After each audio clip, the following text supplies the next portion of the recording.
एकदा एक माणसांनी भरलेली बस घाटातून चाललेली असते. आता घाटातून जात असताना ती बस दरीत पडता पडता राहून जाते.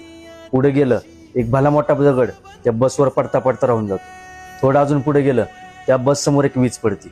त्यामुळे ते बस साईडला थांबवतात आणि बसमधला एक माणूस म्हणतो, आपल्या बसमध्ये असा एक पापी मनुष्य आहे ज्याच्यामुळे आपण सगळे असुरक्षित आहे, तो त्याच्यामुळं आपला मृत्यू होऊ शकतो.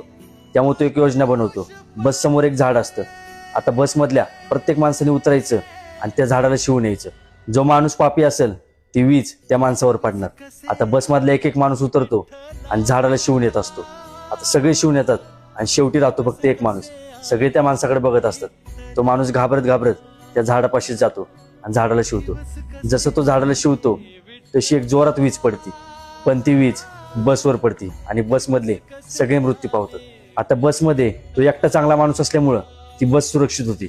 जसा तो बसच्या बाहेर येतो त्या बसवर वीज पडते. यावरून